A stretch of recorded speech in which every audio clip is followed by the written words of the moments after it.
नहीं होता है तो हम लड़ेंगे भिड़ेंगे। वहाँ जो भी अप्रिय घटना घटी उसकी सारी जिम्मेवारी प्रशासन की रहेगी। और वो भी आचार संहिता लागू होने के बाद जो पंचायत भवन की जो नींव उन्होंने रखी है, आचार संहिता से पहले मिसटूल उठाया, किसी को पता चलने दिया नहीं, काम आचार संहिता के बाद शुरू किया। अगर ये कार्रवाई नहीं होती है तो हम चुनाव का बहिष्कार भी करेंगे और यहाँ अनिश्चितकालीन कलेक्ट्रेट कार्यालय के सामने धरना देंगे। मेरा नाम पाबूराम चौधरी है और सैकड़ों की तादाद में ये जो हम लोग बता रहे हैं, बहुत परेशानी है। मूल कारण है कि ग्राम पंचायत डेलुआ का तला में जो भूमि आवंटित किसान भूमि में से जो कृषि भूमि है वो काटा करके पंचायत भवन के लिए आवंटित की, लेकिन वर्तमान सरपंच ने वो ज़मीन छोड़ के गोचर भूमि है जो गायों की ज़मीन है उनको हड़पते हुए वहाँ पर पंचायत बनाने का जो काम कर रहे हैं, और वो भी आचार संहिता लागू होने के बाद जो पंचायत भवन की जो नींव उन्होंने रखी है। तो हम चाहते हैं कि निर्वाचन आयोग इस पर तुरंत कार्रवाई करे और ये जो आचार संहिता लगने के बाद में जो जिन्होंने जो ये कार्य घिनौना कार्य किया और जनता के साथ जो अन्याय किया है उन पर तुरंत कार्रवाई होनी चाहिए। अच्छा, नहीं होती है तो आपका क्या कदम रहेगा अगला? अगर ये कार्रवाई नहीं होती है तो हम चुनाव का बहिष्कार भी करेंगे और यहाँ अनिश्चितकालीन कलेक्ट्रेट कार्यालय के सामने धरना देंगे और हमें विश्वास है कि माननीय कलेक्टर महोदय है वो इस पर तुरंत कार्रवाई करेंगे। आज ज्ञापन दिया उन्होंने, क्या कहा कलेक्टर? जाएंगे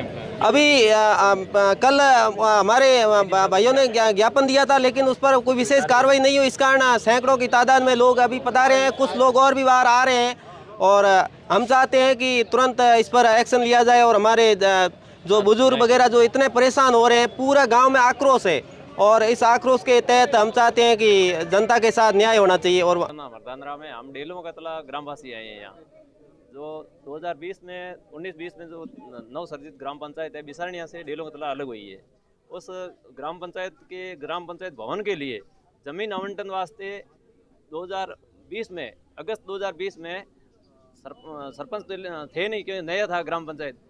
ग्राम विकास अधिकारी बीडीओ साहब और पटवारी जी, इन्होंने 200-300 आदमियों की मौजूदगी में जो राजकीय उच्च माध्यमिक विद्यालय डेलुआ का तला है उसके पास में कृषि भूमि जो 552/178 है, उसमें से 3 बीघा जमीन राजकीय पक्ष में पंचायत घर के लिए प्रस्तावित की और उसका प्रस्ताव बनाया और प्रस्ताव प्रक्रिया चल रही थी। बाद में जब कोरोना काल खत्म हो गया तो सरपंच इलेक्शन हुए, उसमें सरपंच जो अभी हिरण्यों का तला ग्राम राजस्व ग्राम है वो उनके घर के पास में, इसलिए उन्होंने क्या किया कि इस डेलुआ का तला के जो राजस्व ग्राम है हिरण्यों का तला, डेलुआ का तला और भुजावास और जो दलासर है, वो मतलब चारों राजस्वों से दूर है। वो हिरण्य तला एक तरफ पड़ता है, उधर 50 नंबर खसरा है गोचर का है, वो उसमें जो भी स्वास्थ्य केंद्र है, जो भी वाटर बुक्स है, वो सब हिरण्य तला के नाम से जाने जाते हैं। और उसी में वो बनाने के लिए उन्होंने जो हिरण्य तला के स्कूल का बोर्ड है वो भी काला करवा के प्रशासनिक अधिकारियों को बताया कि ये डेलुआ का तला है, ऐसे गलत बता के गलत रिपोर्ट बना के वो आदेश करवा लिया, पंचायत घर के लिए जमीन आवंटित करवा ली।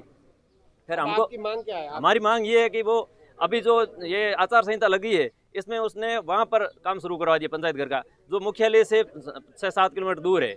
हमारी मांग ये है कि प्रशासन अपना मौके पर चले और मौका मुआयना करे, जो सत्य है वो करे।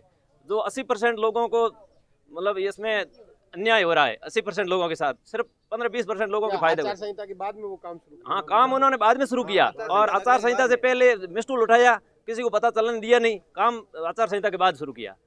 बात ये, और वो काम रुकवाए और न्याय संगत जो हो वो मौका मुआयना करके मौका जांच करे, सत्य जो है वो करे, दूध का दूध और पानी का पानी करे। नहीं होता है तो क्या? नहीं होता है तो हम अनिश्चितकालीन हड़ताल करेंगे और हम लड़ेंगे भिड़ेंगे। वहाँ जो भी अप्रिय घटना घटी उसकी सारी जिम्मेवारी प्रशासन की रहेगी। हमारी एक ही बात है, हमारे साथ अन्याय हो रहा है, गाँव वालों के साथ अन्याय हो रहा है, ये मौके पर चल के मौका मुआयना करे, जो सत्य है वो करे।